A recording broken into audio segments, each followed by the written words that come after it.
CM Nitish से मिलने पहुंचे हिंदुस्तानी अवाम मोर्चा के अध्यक्ष संतोष सुमन ने कहा कि 4-5 दिनों में सरकार का गठन हो जाएगा। पीएम मोदी और सीएम नीतीश पर जनता ने भरोसा जताया है। संतोष सुमन ने कहा कि विधायक दल का नेता विधायक चुनेंगे। मैं समझता हूं CM Nitish Kumar ji CM face होंगे।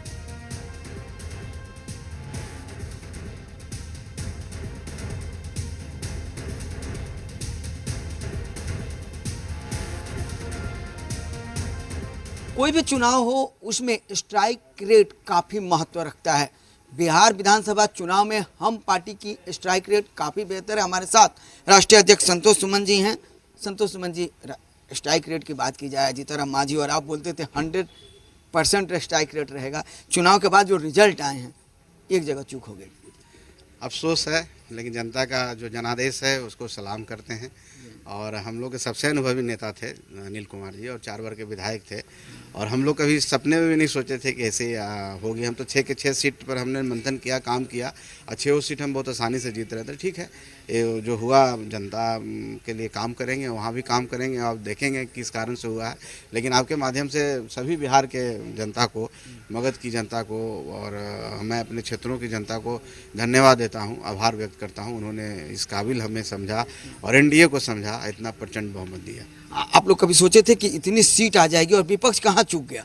हम लोग तो हमेशा कह रहे थे कि 2010 का हम लोग पुनरावृत्ति होगी, और विपक्ष था ही नहीं। चूकना क्या, विपक्ष तो उल्टे सीधे बात कर रहा था, वोट चोरी कर रहा था, जो कभी हुई ही नहीं। ऐसी बातों को उठा रहा है जिसका कोई यथार्थ है ही नहीं, अकल्पनीय है। तो ऐसे ऐसे लोग जब इस तरह की बात करेंगे तो जनता को भी हंसी आ रही थी कि ऐसे लोगों के हाथों में अगर हम कुछ दे देते हैं तो कहाँ जाएंगे। बंदर के हाथ में झुनझुना दे दिया जाता है तो क्या करेगा, जियान ही करेगा ना, तोड़ेगा ही ना। वही बात है, अगर सत्ता उनके हाथ में चला था तो बिहार की दुर्दशा थी। तो जनता समझ रही थी, जनता उनसे सहमी हुई थी, डरी हुई थी, इसलिए इस तरह का जनादेश मिला। इतना अच्छा स्ट्राइक रेट है, क्या डिप्टी सीएम लेंगे ना? ये विषय नहीं है, ये कोई विषय नहीं है। हम लोग काम करने के लिए जाने जाते हैं और जनता के बीच में रहने के लिए हैं।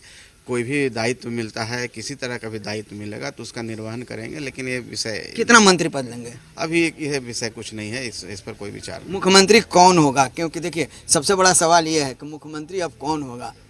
ये तो विधायक तय करेंगे ना। लेकिन हम लोग मानते हैं, चाहते हैं और ऐसा लगता है कि माननीय मुख्यमंत्री आदरणीय नीतीश कुमार जी ही मुख्यमंत्री होंगे।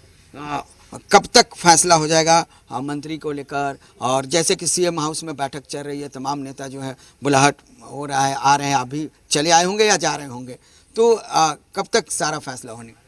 3-4 दिन लगेंगे।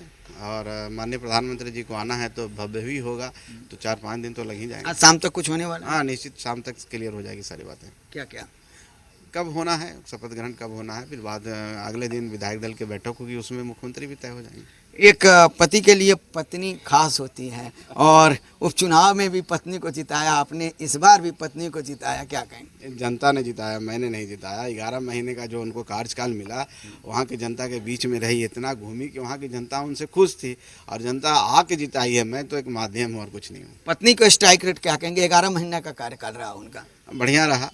100% तो नहीं कहेंगे, और भी मेहनत करनी चाहिए थी, लेकिन फिर भी हमने बहुत कोशिश की, उन्होंने कोशिश की, और जनता के बीच में जनता का प्यार, आशीर्वाद प्राप्त कर ली है। हम समझते हैं 5 साल में जहाँ चूक हुई है उसको पूरा कर देगी। आगे का क्या प्लान रहेगा आप लोगों का विकास का? विकास के लिए तो हम लोग जाने जाते हैं, एनडीए जाना जाता है, इसलिए विकास की चिंता नहीं करना है, हर क्षेत्र में काम होगा। तो 10,000 का फायदा मिला आप लोगों को, जो दिया गया फ्री बिजली? देखिए 10,000 तो एक योजना है। हम हर घर में रोज़गार पैदा करना चाहते हैं, लेकिन हमने जो शांति दी, जो गुड गवर्नेंस दिया, जो नीतीश कुमार जी और माननीय प्रधानमंत्री जी का जो सौगात था, और उस विश्वास लोगों में जगा, और हम लोगों में विश्वास था कि यही सरकार काम कर सकती है, डबल इंजन की सरकार है। उन लोगों के हाथ में अगर दे दिया जाता तो उन लोग क्या करते हैं, बिहार को अराजकता के उस दौर में फिर ले जाने के चक्कर में थे। तो जनता सहमी हुई थी, समझ रही थी, और ग्राउंड पर जिस तरह से उनके कार्यकर्ता उग्र हो रहे थे, हमारे झंडे भी जलाए गए, कहीं पर हमारे कैंडिडेट के साथ दुराचार मैंने मारपीट भी किया गया। तो इस तरह की बात वो करते हैं तो जनता कैसे विश्वास करेगी? तो साफ तौर पर संतोष सुमन जी का कहना है कि जनता ने विश्वास किया है और यही कारण है कि एनडीए की इतनी बड़ी जीत हुई है।